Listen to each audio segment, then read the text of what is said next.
Welcome to JF Urdu stories. टूनी चिड़िया की कहानी।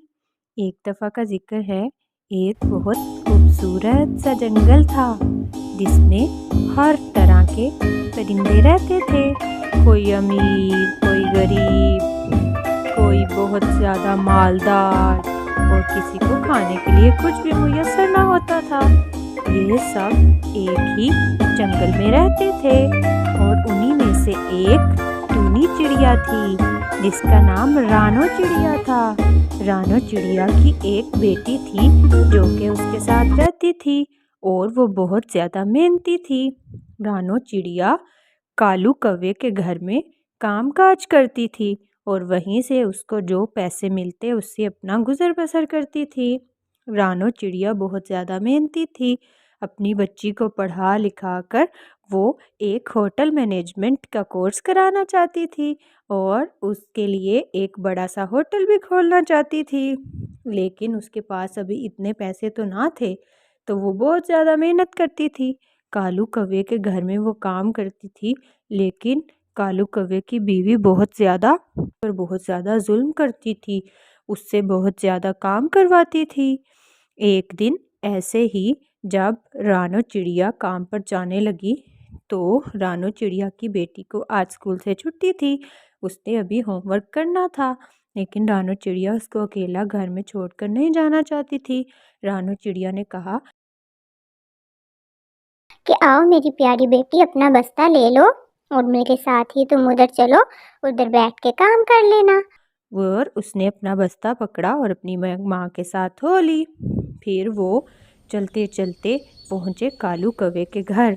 वहाँ जाकर उसकी बीवी ने जब देखा कि टूनी चिड़िया रानो चिड़िया अपने साथ अपनी बेटी को भी ले आई है, तो उसने कहा, तुम इसको क्यों यहाँ पे ले आई हो? देखो इसके पाँव हाथ कितने गंदे हैं, ये इतने ज़्यादा कीटाणु इधर उधर फैलाएगी जिससे मेरा बेटा बीमार हो जाएगा। तो टूनी चिड़िया ने कहा, नहीं बीबी जी, ऐसा कुछ नहीं होगा। मैंने इसे आज ही नहलाया है और इसके हाथ पाँव और सब कुछ साफ है। ये घर में अकेली थी, इसलिए मैं इसको अपने साथ ले आई हूँ, क्योंकि मैं इसको उसके घोंसले में अकेला नहीं छोड़ सकती। ये भी बहुत छोटी है और मैं किसी पर एतबार भी नहीं कर सकती। आजकल हालात बहुत ख़राब है। ये सारा कुछ सुनने के बाद कालू कौवे की बीवी ने कहा, अरे जाओ, तुम क्या बातें बनाती रहती हो, मेरा वक्त ज़ाया कर रही हो, मैंने तो अभी इतना काम करना है।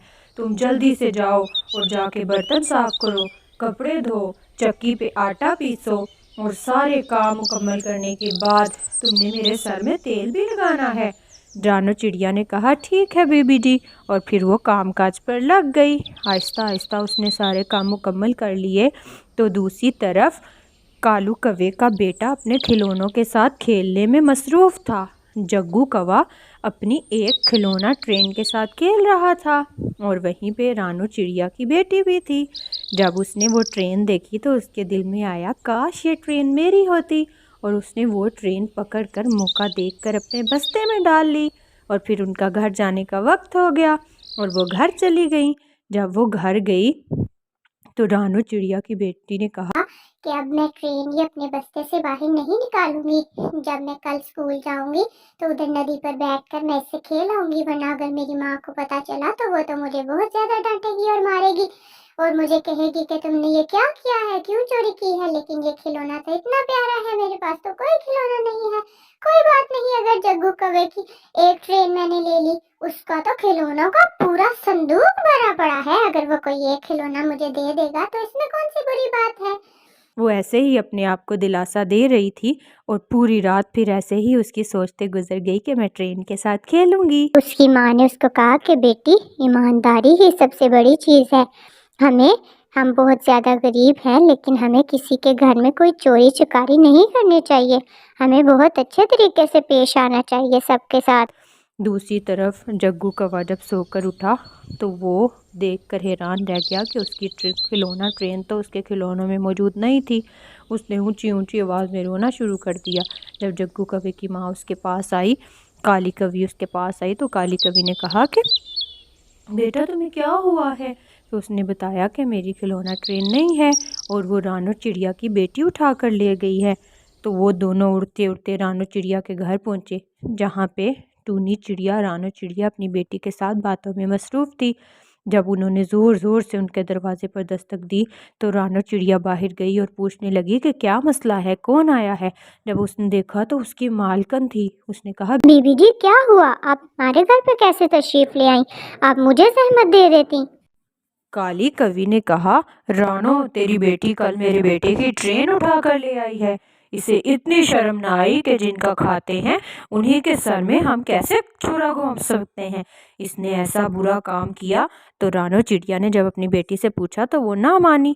फिर काली कवि ने उसके मुंह पे थप्पड़ लगाने शुरू कर दिए। जैसे ही उसको थप्पड़ लगे वो रोना शुरू हो गई और मान गई कि उसके बस्ते में ही जग्गू कौवे की ट्रेन है।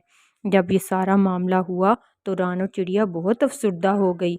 वो लोग तो अपनी ट्रेन लेकर अपने घर चले गए, लेकिन उधर रानो चिड़िया की बेटी भी बहुत परेशान थी और रोई जा रही थी और डर रही थी कि मेरी माँ पता नहीं मुझे क्या कहेगी। लेकिन रानो चिड़िया ने उसे बस इतना कहा कि बेटा हम गरीब ज़रूर हैं, लेकिन सिर्फ ईमानदारी ही है जो कि हमारे पास है, हमें उसकी हिफाजत करनी चाहिए। हमें अब देखो तुम्हारी इस हरकत की वजह से मुझे बीबी जी ने काम से भी निकाल दिया, अब हमारा गुजर बसर पता नहीं कहाँ से होगा। लेकिन फिर ऐसे ही दिन गुजरते गए और उसने अपनी मम्मा से सॉरी कर ली और उसने अपनी पढ़ाई पर बहुत ज़्यादा तवज्जो दी।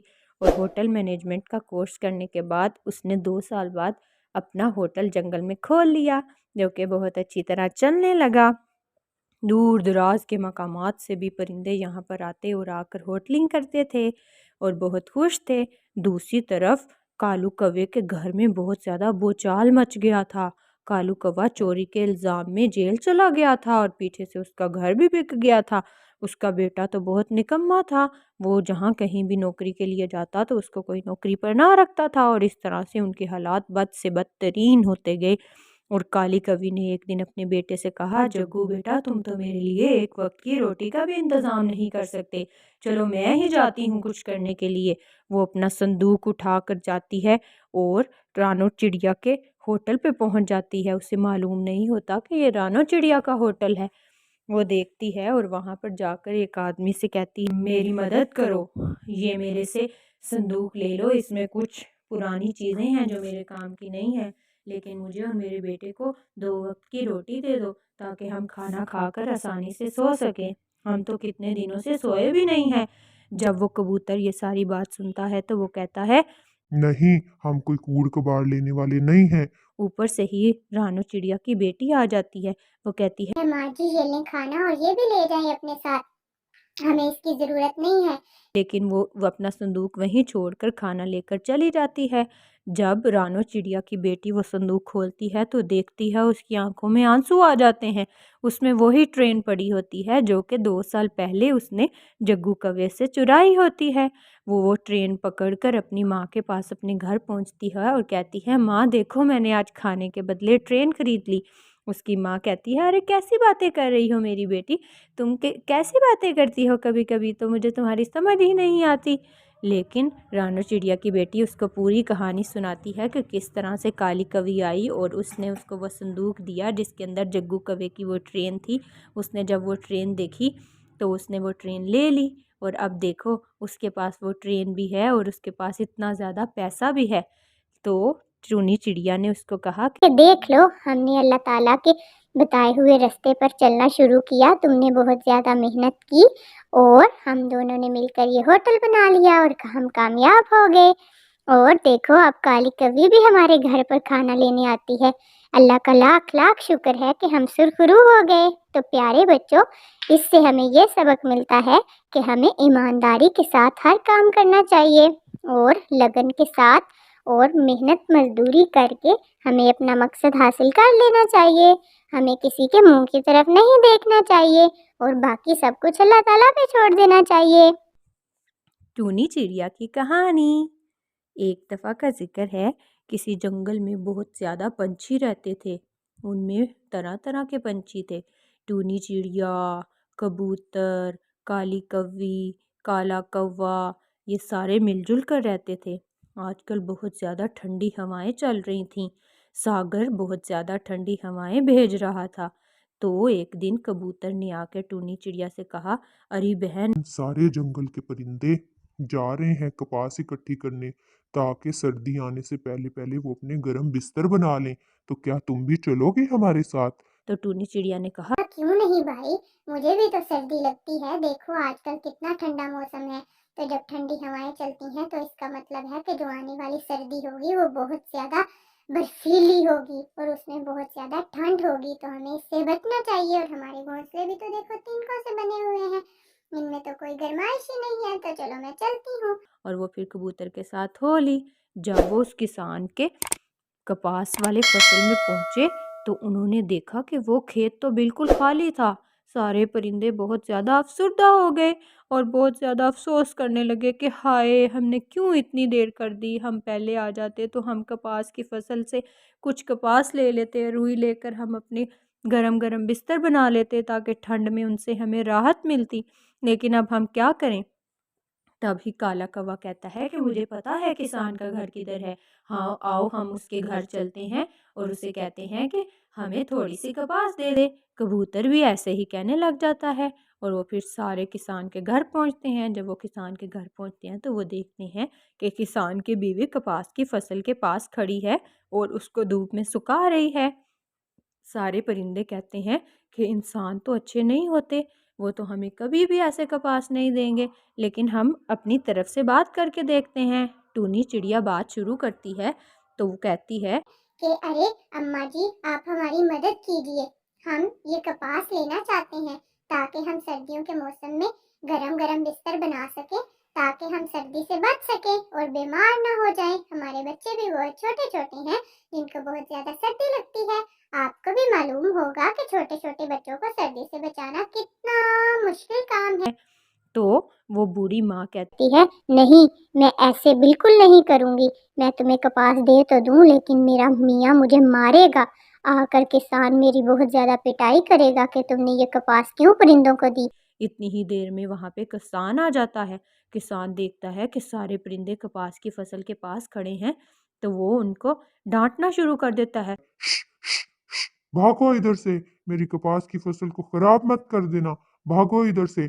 तो सारे परिंदे कहने लगते हैं कि हमें थोड़ी सी कपास दे दो। तो किसान की बीवी उसको पूरा माजरा सुनाती है कि ये परिंदे थोड़ी थोड़ी कपास के लिए दरखास्त कर रहे हैं। तो किसान कहता है, जाओ भाग कर जाओ और मेरी बंदूक लेकर आओ।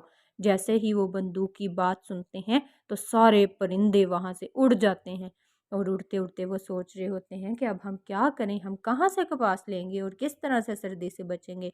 तो काली कवि कहती है, अब इसका हल मैं निकालूंगी। मैं देखती हूँ कि कैसे किसान मुझे कपास नहीं देता, बल्कि हम सबको वो कपास देगा। है, परिंदे हैरान हो जाते हैं। तो टूनी चिड़िया उससे पूछती है, काली कवि बहन, अब तुम क्या ऐसा करने वाली हो कि वो तुम्हें कपास दे देगा? क्या तुम्हें गोली से डर नहीं लगता? गोली तो इतनी तेज चलती है और फिर वो हमें खत्म कर देगी। मुझे तो गोली से बहुत डर लगता है और बंदूक से भी। तो किसान ने तो हमें धमकी दी है कि वो बंदूक से हमें मार देगा। तो काली कवि कहती है, देखती हूँ किस तरह से वो मुझे गोली से मारता है और बंदूक से मारता है। मैं भी देखती हूँ उसको। मेरा एक दोस्त जो के बादल है, वो जब अपनी बारिश बरसाएगा उसकी कपास के ऊपर, जो उसने इतने दिनों से खुश्क होने के लिए रखी है, तो वो जल्दी जल्दी मुझे कपास दे देगा। बल्कि तुम सबको भी मैं कपास दिलवाऊंगी उससे और फिर हम गरम गरम बिस्तर बनाएंगे। फिर काली कवि और काला कौवा सागर की तरफ चलते हैं। वहाँ पे वो बादल से मिलते हैं। बादल अपनी पुरानी छोटी बचपन की दोस्त को देखकर बहुत ज़्यादा खुश हो जाता है और कहता है, आओ मेरी प्यारी दोस्त, तुम इतने दिनों बाद आई हो। आज तुम्हें अपने दोस्त की याद आ ही गई। तो काली कवि कहती है, हाँ भाई, मेरी मदद करो, हम सारे परिंदे बहुत मुश्किल में हैं। तुम जानते हो कि सर्दियों का मौसम आने वाला है और इस दफा बहुत ज्यादा सर्दी पड़ने वाली है। अगर हमें इस सर्दी से बचना है तो हमारे पास कोई गर्म बिस्तर होना चाहिए। उसके लिए हमें कपास की जरूरत है और किसान इतना लालची और खुदगर्ज है कि हम उससे कपास मांग रहे हैं और वो हमें कपास भी नहीं दे रहा। इतनी थोड़ी थोड़ी कपास देने से उसकी कपास कौन सा खत्म हो जाएगी। तो हम चाहते हैं कि तुम हमारे साथ चलो और उसकी कपास के ऊपर बारिश बरसाने की धमकी उसे दो, ताकि वो डर जाए और हमें थोड़ी थोड़ी सी कपास दे दे। जब गिरजू बादल ये सारी बात सुनता है तो वो काली कवि और काले कवि के साथ हो लेता है। सारे परिंदे उनको अपनी तरफ आते देखकर बहुत खुश हो जाते हैं। फिर वो चलते चलते किसान के घर पहुंचते हैं बादल वहाँ पर जाकर गरजना शुरू कर देता है। किसान जब देखता है कि अभी तो धूप निकली थी, अब ये बादल कहाँ से आ गए, वो बहुत परेशान हो जाता है। वो अपनी कपास की फसल की तरफ देखता है और कहता है, हाय अल्लाह, मैं तो कितने दिन से अपनी कपास की फसल सुखा रहा हूँ, अब ये बादल कहाँ से आ गए, मेरी तो सारी फसल खराब हो जाएगी। तभी वहाँ पे काली कवि आ जाती है और वो कहती है, तुम हमें अभी भी कपास दे दो। अगर तुमने हमें कपास ना दी तो मैं अपने गिरजू भाई को कहूंगी कि बारिश बरसा दे और तुम्हारी सारी कपास की फसल खराब हो जाएगी। तभी उसकी बीवी आ जाती है और वो कहती है, किसान जी प्लीज़ आप इन सारे परिंदों को थोड़ी थोड़ी कपास दे दें, ये ना हो कि हमारी सारी कपास की फसल ख़राब हो जाए और हम ये थोड़ी के बदले ज़्यादा का हमारा नुकसान हो जाए। जब किसान ये सारी बात सुनता है तो वो कहता है, चलो ठीक है, मैं तुम सबको थोड़ी थोड़ी फसल दे देता हूँ कपास की, लेकिन तुम प्लीज़ बारिश मत बरसाना। तो गिरजू बादल कहता है, ठीक है, लेकिन तुम बहुत ज्यादा खुदगर्ज हो। जब तुम्हारी कपास की फसल सूख रही थी तो तब मैंने ही वहां पर आकर बारिश बरसाई थी ताकि तुम्हारी कपास की फसल हरी भरी हो जाए। लेकिन अब तुम देखो परिंदों की भी मदद नहीं कर रहे। परिंदों की मदद करनी चाहिए हमें। तुम इंसान हो तो तुम्हें परिंदों का ख्याल रखना चाहिए। है। तब किसान बहुत ज़्यादा शर्मिंदा होता है और सारे परिंदों को थोड़ी थोड़ी कपास की फसल दे देता है। वो सारे परिंदे गिरजू बादल का शुक्रिया अदा करते हैं और गिरजू बादल अपने घर वापस चला जाता है और सारे परिंदे अपनी अपनी कपास लेकर अपने घरों को गर्म बिस्तर बनाने के लिए चले जाते हैं ताकि उनकी सर्दियाँ अच्छे तरीके से गुजर सकें। तो प्यारे बच्चों, इस कहानी से हमें ये सबक मिलता है कि हमें अपने आसपास के पाए जाने वाले परिंदे और जानवरों का बहुत ज्यादा ख्याल रखना चाहिए। हमें बहुत ज्यादा खुदगर्ज नहीं हो जाना चाहिए। उनका ख्याल रखना चाहिए, उनके खाने पीने का ख्याल रखना चाहिए, क्योंकि ये परिंदे हमारे लिए अल्लाह ताला से दुआ करते हैं। तो फिर मिलेंगे अगली स्टोरी में। तो अपना बहुत ख्याल रखिएगा और मेरा channel JF Urdu story subscribe करना मत भूलिएगा। अल्लाह हाफिज़।